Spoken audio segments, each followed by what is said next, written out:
The Political Trucker Channel.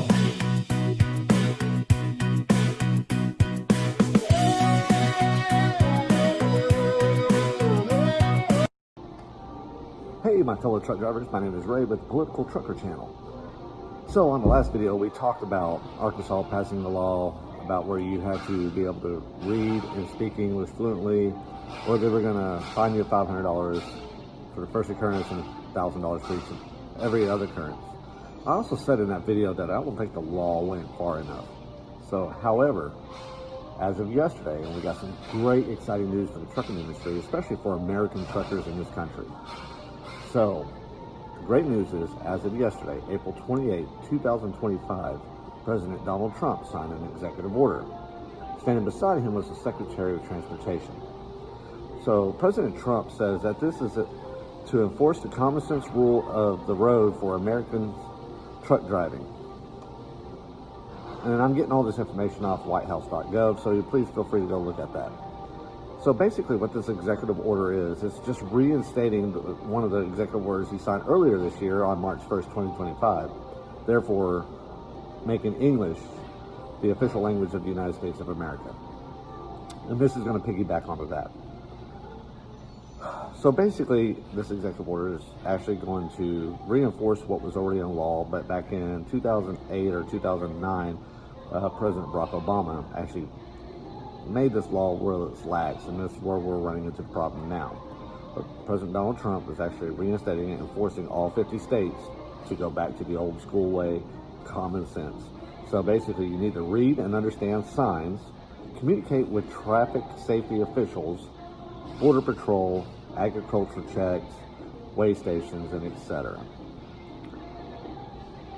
So the executive order is also instructing the Secretary of Transportation 60 days after this executive order is signed that the Secretary of Transportation must rescind the guidance document which is known as MC-ECE-2016-006.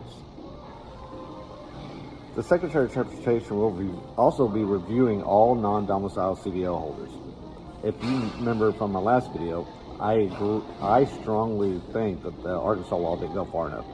I don't think if you're from a foreign country and you have a foreign CDL, you should not be able to drive in this country. You need to at least be an American citizen or an American naturalized citizen in order to drive and get your CDL here, and also meet the criteria that President Donald Trump has put into the executive order. So basically, the Secretary of Transportation is going to be reviewing all state criteria, all 50 states, and looking for any patterns or irregularities in respect to non-domiciled CDL holders. So on April 23rd of this year, I was at a pilot truck stop in Tuscaloosa, Alabama, and I was asleep. I was just sleeping in my sleeper. I was on an oversized load. I actually paid for reserve parking, which is another subject we'll get to in another video. I don't think we should have to be paying for parking. But I was asleep, and it was about midnight, 12:15 in the morning, and I got hit. Well, it turns out the driver that hit me is a non-domiciled driver, barely spoke any English, and his company that I've been dealing with, needless to say, they're hard to communicate with as well. So I just finally threw my hands up today, and I'm going through their insurance company. So long story short, we need to really get into this and find out where these non-domiciled drivers are. The government needs to crack down on these individuals and these companies by shutting them down, or shutting that truck down, or forcibly revoking some of their credentials. So here's another thing. This is great news for the trucking industry, for us Americans that are out here trying to make a living, trying to take care of our families. Rates have significantly dropped because of this. Accidents have been more reoccurring since President Obama has laxed these rules and regulations regarding the English speaking and etc. Accidents have gone up, rates have come down. It's just ridiculous on how much this changes the game. So if you are in a scale house and the person in front of you can't speak English, and the DOT officer is just going to let them walk, pull out your phone and start recording. It might seem awkward. I'm not going to dispute that. But we need to start holding these DOT officers accountable. They hold us accountable. they need to start holding themselves accountable. Now, I'm not saying all of them are like that. I've actually met a lot of DOT officers that are really nice and kind, all the way from California to North Carolina. Last one was headed up on I-65 north out of Alabama into Tennessee. Pulled into Scottsdale House. I was on that same oversized load that happened on the 23rd. Went in there, showed them my oversized permits. Me and the DOT officer were talking for about 15-20 minutes about this very same thing. Of course, this is before the EO was signed. But I'm just saying, treat them with respect and they'll treat you with respect. But we also got to hold them accountable. They're going to hold us accountable. And by gosh, if they want to find something on a truck, they're going to find it regardless if it's a new truck or if it's a truck that's 200 years old. And I'm saying that jokingly, but what I'm getting at is hold their feet to the fire. You're at a truck stop or whatnot, and you see someone showing the cashier their phone because they can't speak English. Start keeping a record of what trucking company they're with. Get their MC number, the DOT numbers, their truck numbers. Start keeping a tally of this so you can let the proper authorities know. If you're in a construction zone and you're driving 55 like you're supposed to, and they're driving 105, if you can get that information off your dash cam, turn them in as you're driving. Call 911, call the state police. It's time we start holding these people accountable. If they can't drive safely in the United States and abide by our rules and our laws, they probably don't need to be on the road anyways, because I've got a wife and 2 kids. I don't want them injured, and I don't want your family injured. So with that being said, that's where I'm going to leave this at. But keep trucking. So let's talk about what we were going to talk about in the first video.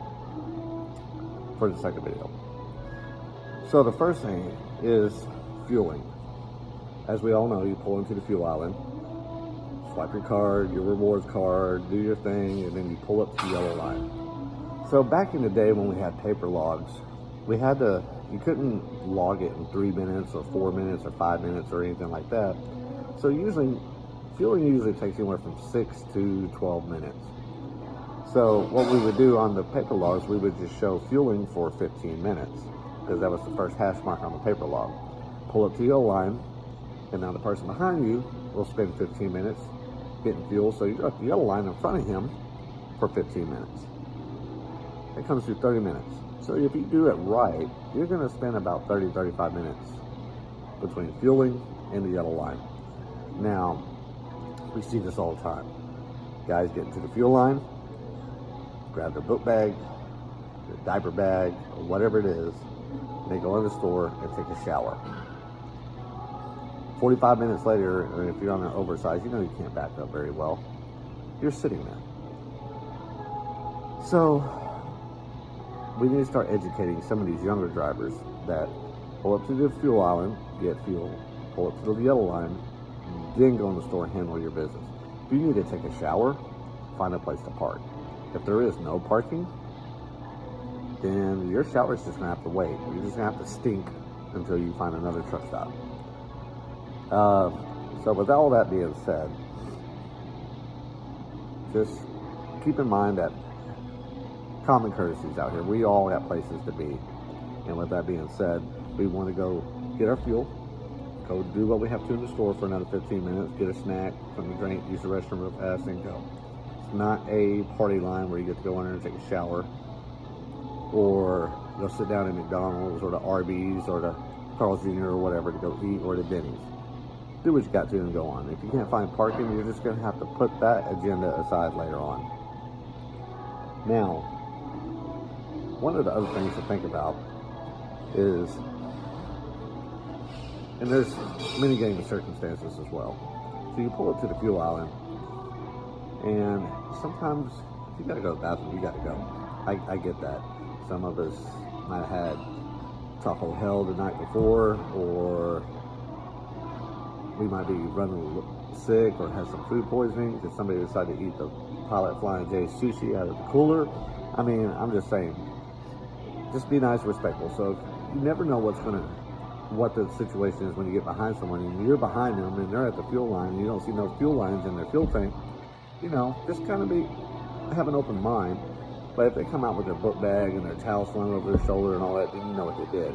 But still, don't get out of your truck and cause a ruckus. But, for example, if someone's coming to their truck, they probably had to go to the bathroom. Don't give them a hard time. If they continue to sit there and they're just kind of lollygagging around, you get out of your truck. You say, hey, bud, are you almost done fueling? Okay, can you mind pulling up? Well, I gotta get some fuel. Be respectful. Don't engage in hostile intents or get into a fight or a cussing match. Just be nice and courteous. Because for all we know, they could have had a medical emergency, they had to use the restroom, or they could have had to get out and get something real fast, or or they might just be new. They might be a rookie, just coming off the trainer truck. So with that being said, just keep it nice and simple and kind out there. Parking. I'm not going to get into the reserve parking because I think it's a bunch of crap. I don't think we should have to pay to park. In fact, these stores would not even be in business if it wasn't for us. And they could treat us with a little bit more respect in a lot of cases. But I understand the other side of the coin. So when we park in a parking spot. Listen, if you're pulling a pickup truck with a camper, go somewhere else. Find another place to go to, then don't take up valuable truck parking because it's already hard enough for us out here as is. If you're pulling a camper and you're going to sleep in your camper, there's plenty of places that will let you. Go behind to a Walmart, a Target, a Planet Fitness, go somewhere else. Get out of our spots because we can't go to some of those places. Walmart might boot us. Target definitely won't let us stay there. And some Planet Fitnesses, if you have a membership, they'll let you stay on their property, but it's still hit or miss because you're not going to be able to get into a lot of them. So with that, if you're pulling a camper, get out. If you're a truck driver, park correctly. Put your tires all the way to the back of the curb, leave as much room because some people are in everybody has different sized trucks. I drive a 389 Peterbilt with a 280 inch wheelbase. I'm going to take more room up backing up. But because you want to park 5 extra feet closer to the front door and you're going to leave your front end sticking way out, make it easier on everybody. Back all the way to the back. And that leads us to another thing. Throw your trash away. If you're going to use the restroom in a Gatorade bottle, for example, if you're going to go urinate in a bottle, put it in a trash bag, and you're going to go throw it away. Don't go step between your trailer or pee in a bottle and pouring it out. Because sometimes we do have to get underneath our equipment to work on them, and nothing is worse than a smell laying on concrete or asphalt and it smells like urine. Do the right thing. Just go pee and dispose of it the correct way. I'm not going to even touch on the other bodily fluids that we're capable of. I think it makes perfect sense. If you got to use the restroom, go to the restroom. Or have a way of disposing it inside, dealing with it in your truck and disposing of it properly outside your truck. Don't just go throw it on the ditch next to your truck or throw it back behind the trailer. If you go to some of these truck stops, it's just nasty. You got bottles everywhere, trash everywhere, all on the back line of the fence line. Listen, just start having respect. And maybe these truck stops and stuff will actually start letting us stay there free. So I'm going to pretty much end it here. Just understand, clean up after yourselves, be respectful, be a human being. A lot of us are not like that, but there's some that are absolutely nasty. And the one thing I will say, take care of yourself after on the road. Hygiene. Brush your teeth every day. Try to wear deodorant if you can. I understand people have medical conditions, but just take care of yourself, and everything else will fall in line. Just follow the simple rules of the road, like President Donald Trump said. Common sense rules. Do not just think about yourself. We're all out here. We're all a team out here. Granted, we're all in it to make money for ourselves, but we're also having to share the road with everybody too. And we have to share the fuel pumps, the parking spots, everything. So be a kind and generous human being and take care of everything like you're supposed to. So until next time, keep the shiny side up, and God bless. Everybody have a good night.